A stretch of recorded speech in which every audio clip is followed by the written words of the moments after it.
Good morning. We're going back to the Tuesdays with Ben Ish Chai.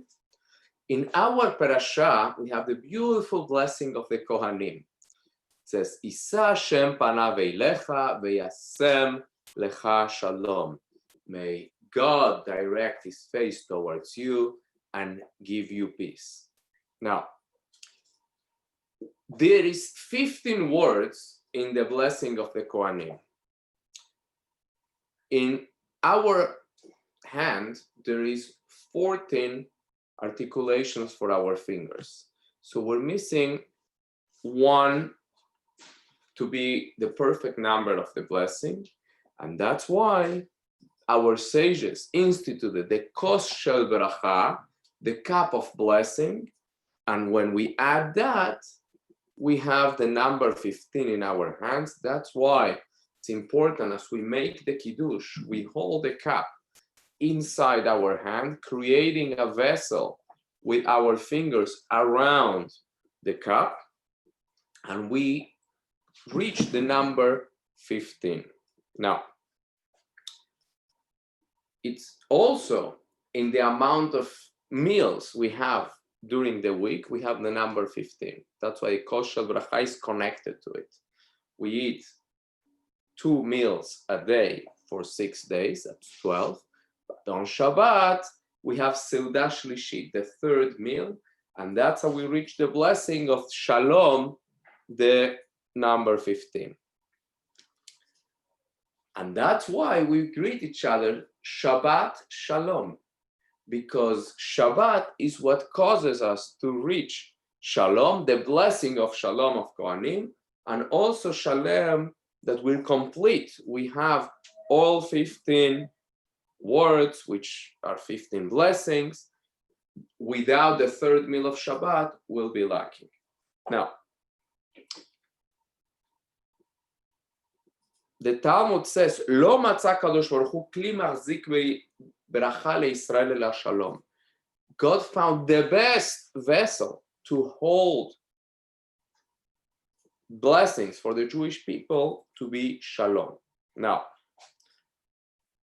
what does it mean? The kos shel bracha, as we mentioned before, the cup of blessing that the sages instituted, represents this shalom, and that's why we say Talmidei Chachamim marbim shalom ba'olam, that the Torah scholars add shalom, peace in the world, because they are the ones that instituted that we should have this special cup of blessing. Now, when do we do these special blessings? With the wine, with the cup, on Kiddush of Shabbat and Yom Tov, Avdalah, very important, Birkat Hamazon, when we finish the grace of after meals, we say the blessing, Borei Pri Hagafen. Erusin and Nesuin, on engagement and marriage, that both happen nowadays under the chuppah on the day of the wedding. On Brit Milah and Leil Pesach, the night of Pesach. So when we hold the cup of wine and make the blessing, we're completing the number 15, as we mentioned before, because our fingers have only 14 articulations. And that's how we become the vessel for the godly blessing. Now,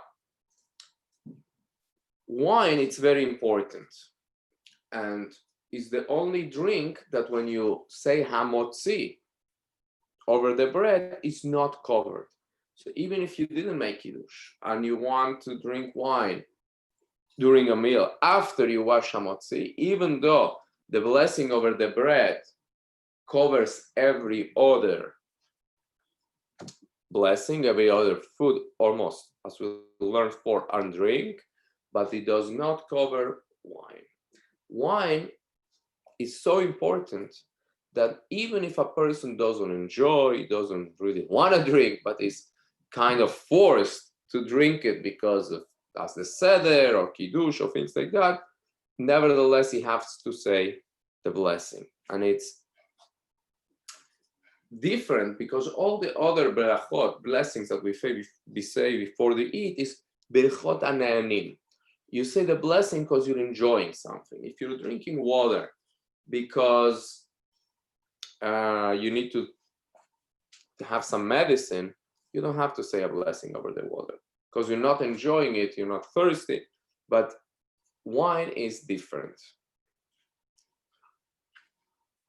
Therefore, a person has to say a blessing, Borei Pri HaGefen, always. Now, going back to food, when we say Amotzi Lechem Min Haaretz, it covers, as we mentioned, all drinks and most foods, but it doesn't cover food that otherwise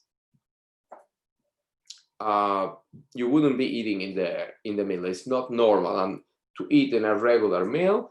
And the sages give an example: fruit.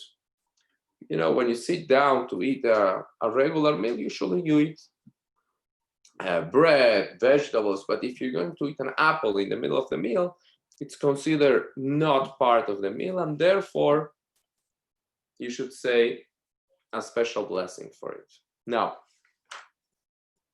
what happens if you make kiddush and before you make a motzi? Usually we don't make a pause, but if you drink a motzi, you want to eat or drink something else, it's fine, but you shouldn't drink or eat too much, because then there is a question if you have to say the grace after meals before you eat a motzi, you say the motzi, which will not be covered. The grace after meals for the, like usually the bread covers everything, because in this case you ate before the hamotzi.